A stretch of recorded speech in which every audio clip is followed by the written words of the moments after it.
Hello learners, सोचिए आप कहना चाहते हैं मैं रात 10 बजे पढ़ रहा होऊंगा। इंग्लिश में होगा I will be studying at 10 PM। या फिर वे शाम को फुटबॉल खेल रहे होंगे। इंग्लिश में होगा they will be playing football in the evening. ऐसे वाक्य जो बताते हैं कि भविष्य में किसी खास समय पर काम चल रहा होगा, वहां हम यूज करते हैं फ्यूचर कंटिन्यूअस टेंस। आज हम इस टेंस को डिटेल में स्टेप बाय स्टेप सीखेंगे। Definition: Future continuous tense is used to describe an action that will be in progress at a specific time in the future. Future continuous tense उस काम को दर्शाता है जो भविष्य में किसी खास समय पर जारी रहेगा। Structure of future continuous tense: Positive sentences, सकारात्मक वाक्य। Formula: Subject plus will or shall plus be plus verb plus ing plus object. Examples: I will be studying at 10 PM. मैं रात 10 बजे पढ़ रहा होऊंगा। He will be watching TV at night. वह रात को टीवी देख रहा होगा। Negative sentences, नकारात्मक वाक्य। Formula: Subject plus will or shall plus not plus be plus verb plus ing plus object. Examples: I will not be sleeping at 11 PM. मैं रात 11 बजे नहीं सो रहा होऊंगा। She will not be working tomorrow. वह कल काम नहीं कर रही होगी। प्रश्नवाचक वाक्य। फॉर्मूला: विल और shall plus subject plus be plus verb plus ing plus object. Examples: will you be studying at 9 PM? क्या तुम रात 9 बजे पढ़ रहे होगे? Shall we be playing together tomorrow? क्या हम कल साथ खेल रहे होंगे?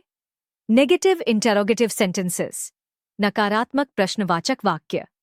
Formula: will or shall plus subject plus not plus be plus verb plus ing plus object. Examples: will you not be coming to the party? क्या तुम party में नहीं आ रहे होगे? क्या हम क्लास में शामिल नहीं हो रहे होंगे? टाइम एक्सप्रेशंस, समय सूचक शब्द। फ्यूचर कंटिन्यूअस टेंस में अक्सर ये वर्ड्स आते हैं। टुमारो एट दिस टाइम, कल इसी समय।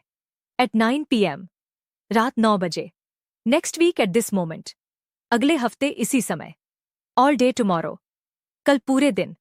इन द इवनिंग, शाम को। एग्जाम्पल्स: I will be working at 9 AM tomorrow. मैं कल सुबह 9 बजे काम कर रहा होऊंगा। She will be teaching in the class at this time next week. वह अगले हफ्ते इसी समय क्लास में पढ़ा रही होगी। Uses of future continuous tense. Future action in progress, भविष्य में जारी काम। I will be studying at 8 PM. मैं रात 8 बजे पढ़ रहा होऊंगा। Polite questions about future plans, शिष्टाचार से पूछना। Will you be joining us for dinner? क्या आप हमारे साथ डिनर पर शामिल हो रहे होंगे? To show certainty about future, भविष्य के बारे में निश्चितता। She will be waiting for you at the station. वह तुम्हारा इंतजार स्टेशन पर कर रही होगी। Common mistakes: I will be goes to school tomorrow. It's incorrect. I will be going to school tomorrow. It's correct. They will be studies at night.